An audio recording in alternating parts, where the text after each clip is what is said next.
Hello, good morning, and welcome back to Happy News, etc. Today we continue on with Thomas Paine's Common Sense. We're now at the appendix.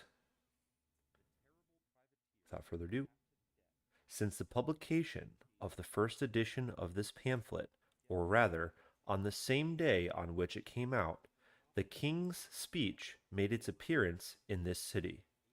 Had the spirit of prophecy directed the birth of this production, it could not have brought it forth at a more seasonable juncture or more necessary time. The bloody mindedness of the one shew the necessity of pursuing the doctrine of the other. Men read by way of revenge, and the speech, instead of terrifying, prepared a way for the manly principles of independence. Ceremony, even silence, from whatever motive that they may arise, have a hurtful tendency when they give the least degree of countenance to base and wicked performances. Wherefore, if this maxim be admitted, it naturally follows that the king's speech, as being a piece of finished villainy, deserved, and still deserves, a general execration both by the Congress and the people. Yet, as the domestic tranquillity of a nation depends greatly on the chastity of what may properly be called national manners, it is often better to pass some things over in silent disdain than to make use of such new methods of dislike, as it might introduce the least innovation on that guardian of our peace and safety. And perhaps it is chiefly owing to this prudent delicacy that the king's speech hath not before now suffered a public execution. The speech, if it may be called one, is nothing better than a wilful, audacious libel against the truth, the common good, and the existence of mankind, and is a formal and pompous method of offering up human sacrifices to the pride of tyrants. But this general massacre of mankind is one of the privileges and the certain consequence of kings. For as nature knows them not, they know not her, and although they are beings of our own creating, they know not us, and are become the gods of their creators. The speech hath one good quality, which is that it is not calculated to deceive, neither can we, even if we would, be deceived by it. Brutality and tyranny appear on the face of it.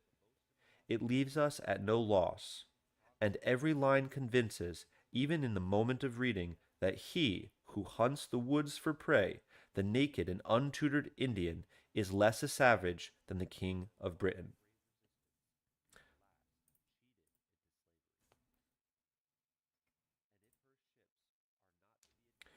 Sir John Dalrymple,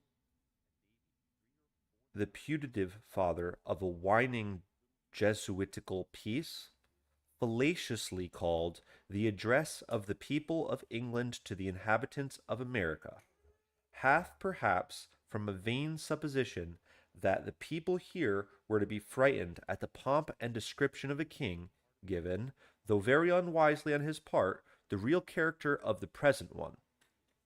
But, say this writer, if you are inclined to pay compliments to an administration which we do not complain of, meaning the Marquis of Rockingham at the repeal of the Stamp Act, it is very unfair in you to withhold them from the prince by whose nod alone they were permitted to do anything.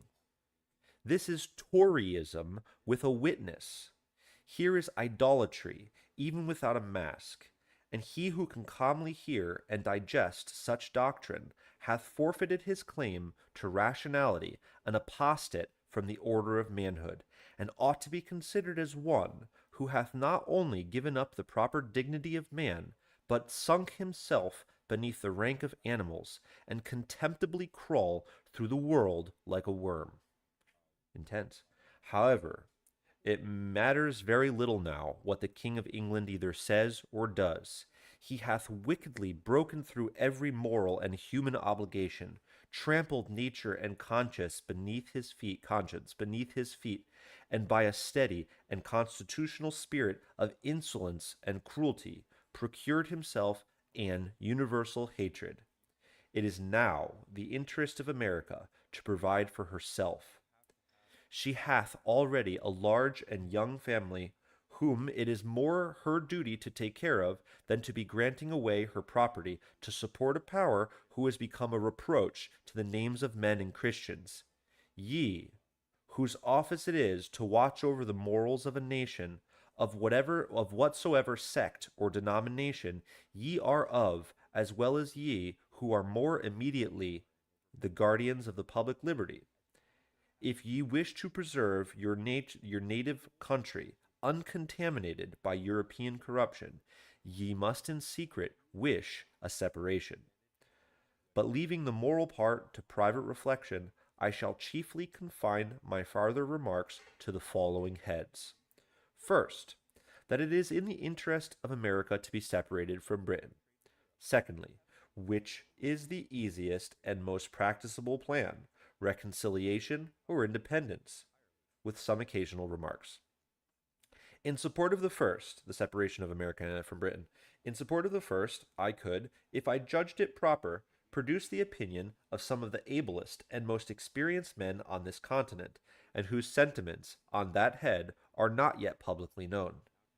It is in reality a self-evident position, for no nation in a state of foreign dependence, limited in its commerce, and cramped and fettered in its legislative powers, can ever arrive at any material eminence. America doth not yet know what opulence is, and although the progress which she hath made stands unparalleled in the history of other nations, it is but childhood compared with what she would be capable of arriving at had she, as she ought to have, the legislative powers in her own hands.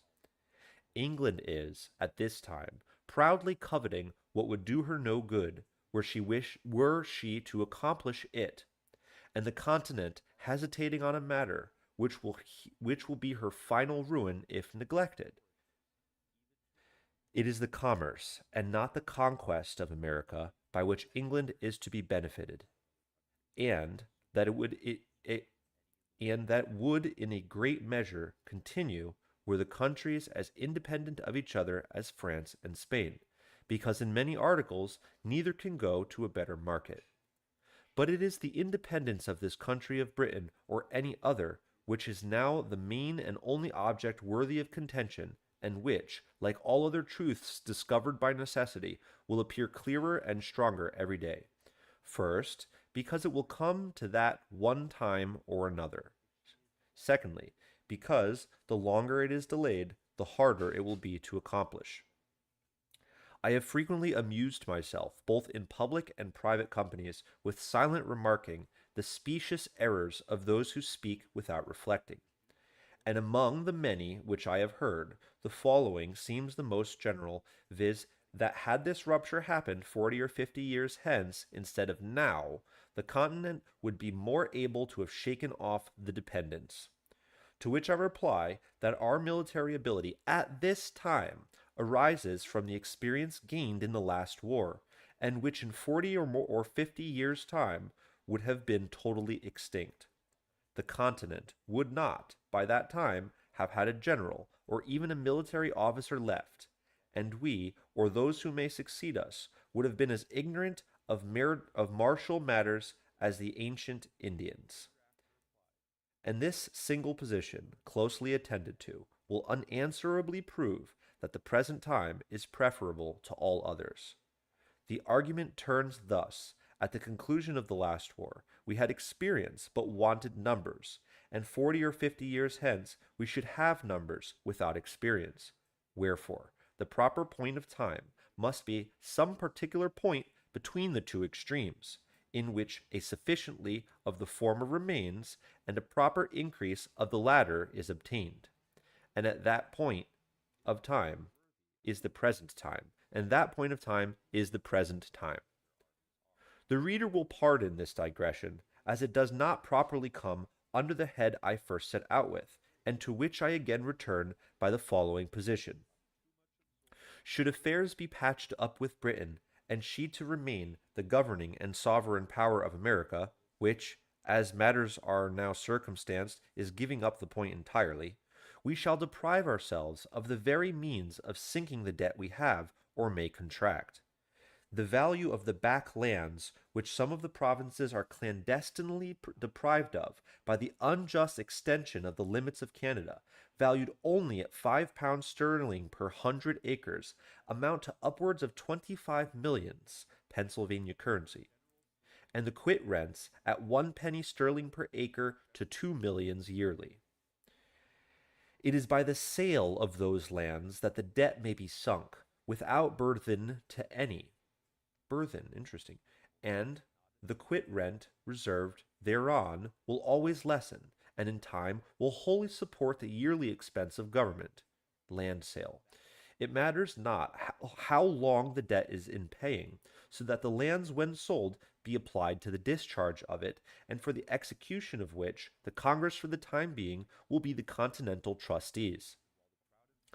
I proceed now to the second head, which is the easiest and most uh, practicable. I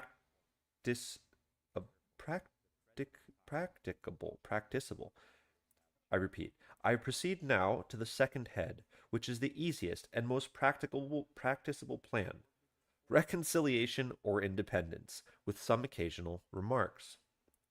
He who takes nature for his guide is not easily beaten out of his argument, and on that ground I answer generally that independence, being a single simple line contained within ourselves, and reconciliation, a matter exceedingly perplexed and complicated, and in which a treacherous, capricious court is to interfere, gives the answer without a doubt. The present state of America is truly alarming to every man who is capable of reflection in spelled reflexion, without law, without government, without any other motive power than what it is founded on, and granted by courtesy, held together by an unexampled concurrence of sentiment, which is nevertheless subject to change, and which every secret enemy is endeavoring to dissolve. Our present condition is legislation without law, wisdom without a plan, a constitution without a name, and, what is strangely astonishing, perfect independence contending for dependence. The instance is without a precedent. The case never existed before, and who could tell what may be the event? The property of no man is secure in the present unbraced system of things. The mind of the multitude is left at random, and seeing no fixed object before them, they pursue such as fancy or opinion starts. Nothing is criminal, there is no such thing as treason, wherefore everyone thinks himself at liberty to act as he pleases. The Tories dared not have assembled offensively, had they known that their lives by that act were forfeited to the laws of the state. A line of distinction should be drawn between English soldiers taken in battle and inhabitants of America taken in arms. The first are prisoners, but the latter traitors. The one forfeits his liberty, the other his head. Notwithstanding our wisdom, there is a visible feebleness in some of our proceedings which gives encouragement to dissensions. The continental belt is too loosely buckled. I like that. And if something is not done in time, it will be too late to do anything, and we shall fall into a state in which neither reconciliation nor independence will be practicable. The king and his worthless adherents are got at their old game of dividing the continent, and they are not winning among us. Printers who will be busy in spreading specious falsehoods. The artful and hypocritical letter which appeared a few months ago in 2 of the New York papers, and likewise in 2 others, is an evidence that there are men who want either judgment or honesty.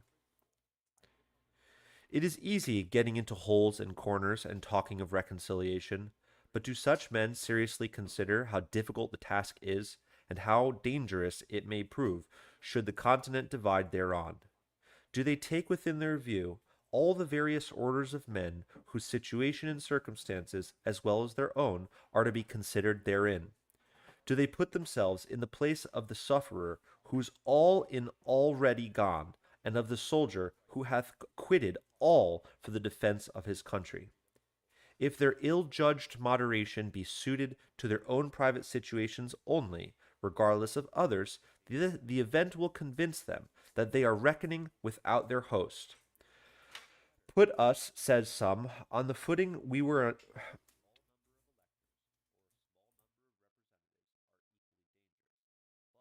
Put us, says some, on the footing we were in on Put us, says some, on the footing we were on in 63, the year 1763. To which I answer, the request is not now in the proper of Britain to comply with, neither will she propose it. But if it were, and even should be granted, I ask, as a reasonable question, by what means is such a corrupt and faithless court to be kept to its engagements? Another parliament, nay, even the present, may hereafter repeal the obligation, on the pretense of it being violently obtained or unwisely granted. And in that case, where is our redress? No going to law with nations. Cannon are the barristers of the crowns, and the sword, not of justice, but of war, decides the suit. Interesting. To be on the footing of 63, it is not sufficient that the laws only be put on the same state, but that our circumstances likewise be put on the same state. Our burnt and destroyed towns repaired or built up, our private losses made good, our public debts, contracted for defense, discharged. Otherwise, we shall be millions worse than we were at that inviolable period. Such a request, had it been compiled within a year ago, would have won the heart and soul of the continent, but now it is too late. The Rubicon is passed. Besides, the taking up arms merely to enforce the repeal of pecuniary law seems as unwarrantable by the divine law and as repugnant to human feelings as the taking up arms to enforce obedience thereto. The object on either side doth not justify the means, for the lives of men are too valuable to be cast away on such trifles. It is the violence which is done and threatened to our person, the destruction of property by an armed force, the invasion of our country by fire and sword, which conscientiously qualifies the use of arms, and the instant in which such a mode of defense became necessary, all subjection to Britain ought to have ceased, and the independency of America should have been considered as dating its era from and published by the first musket that was fired against her. This line is a line of consistency, neither drawn by caprice nor extended by ambition, but produced by a chain of events of which the colonies were not the authors. I shall conclude these remarks with the following timely and well-intended hints. We ought to reflect that there are three different ways by which an independency may hereafter be effected, and that one of those three will one day or another be the fate of America, by the legal voice of the people in Congress, by a military power, or by a mob. It may not always happen that our soldiers are citizens, and the multitude of body of reasonable men. Virtue, as I have already remarked, is not hereditary, neither is it perpetual. Should an independency be brought about by the first of those means, we have every opportunity and every encouragement before us to form the noblest, purest constitution on the face of the earth. We have it in our power to begin the world over again. A situation similar to the present hath not happened since the days of Noah until now. The birthday of a new world is at hand, and a race of men, perhaps as numerous as all Europe contains, are to receive their portion of freedom from the event of a few months. The reflection is awful, and in this point of view, how trifling, how ridiculous do the little paltry cavillings of a weak or interested men appear when weighed against the business of a world. Should we neglect the present favorable and inviting period, and an independence be hereafter effected by any other means, we must charge the consequence to ourselves, or to those rather whose narrow and prejudiced souls are habitually opposing the measure, without either inquiring or reflecting. There are reasons to be given in support of independence, which men should rather privately think of than publicly told of, be publicly told of, which men should rather privately think of than be publicly told of.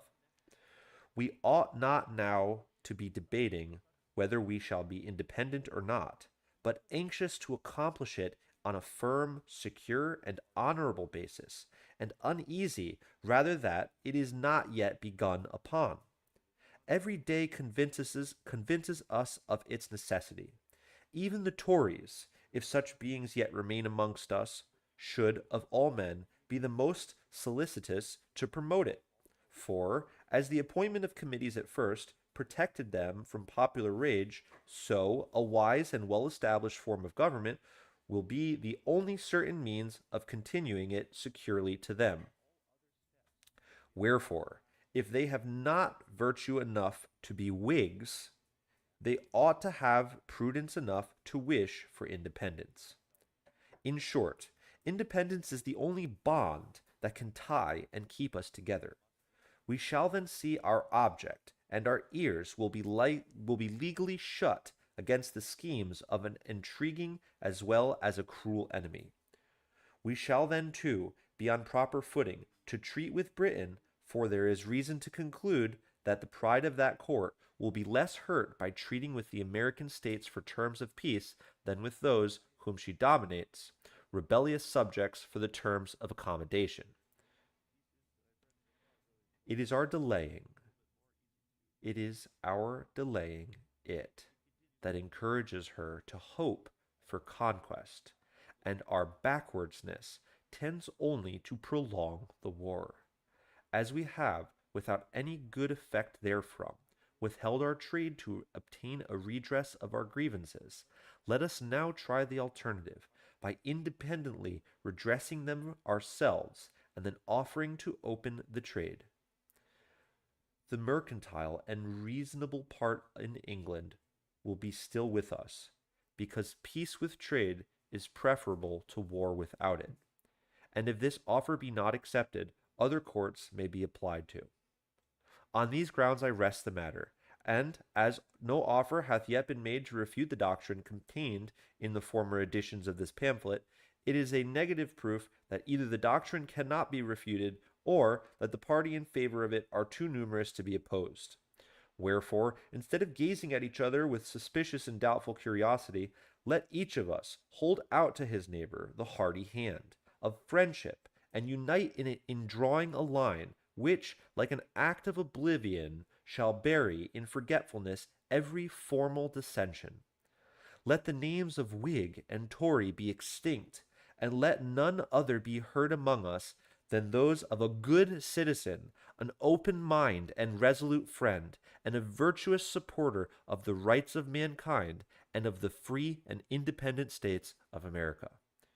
To the representatives of the religious society of people called Quakers, or to so many of them as were concerned in publishing the late piece entitled The Ancient Testimony and Principles of the People called Quakers Renewed with respect to the King and Government, and touching the commotions now prevailing in these and other parts of America, addressed to the people in general. That is quite a title.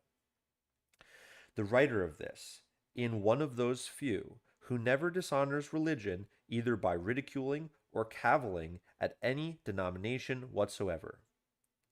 To God, and not to man, are all men accountable on the score of religion.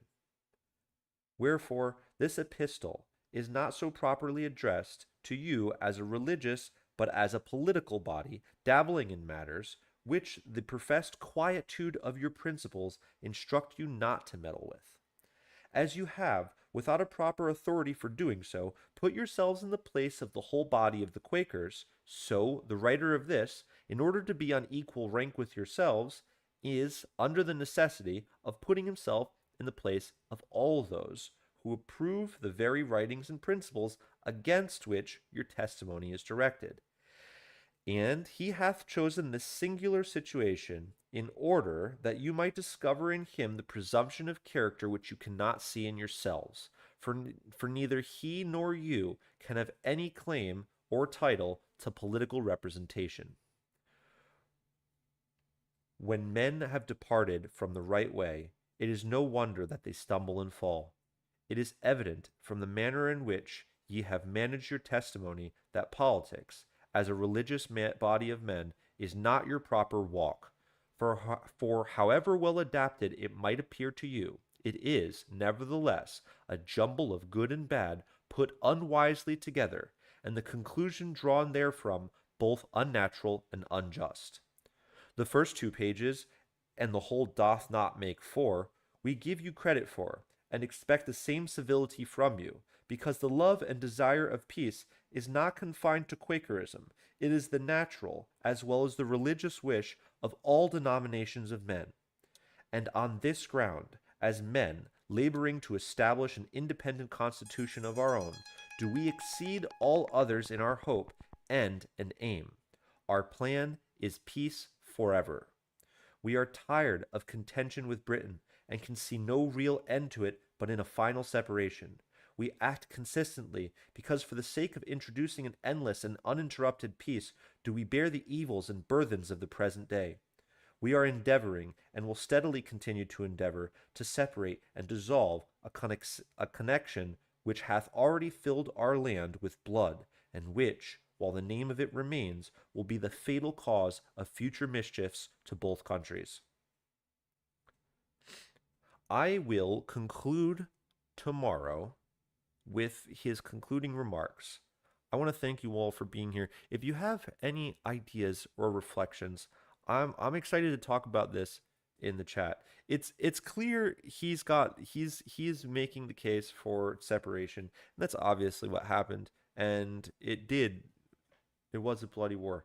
So I think it's really interesting how some of these lines can relate to modern politics hundreds of years later. So if you have any thoughts, I'd love to hear what you're thinking. Thanks for being here, and we'll finish tomorrow with Happy News, etc. If you have any book recommendations for the next one, let me know what you think. We're gonna keep up with this concept. Cheers. Have a great rest of your day.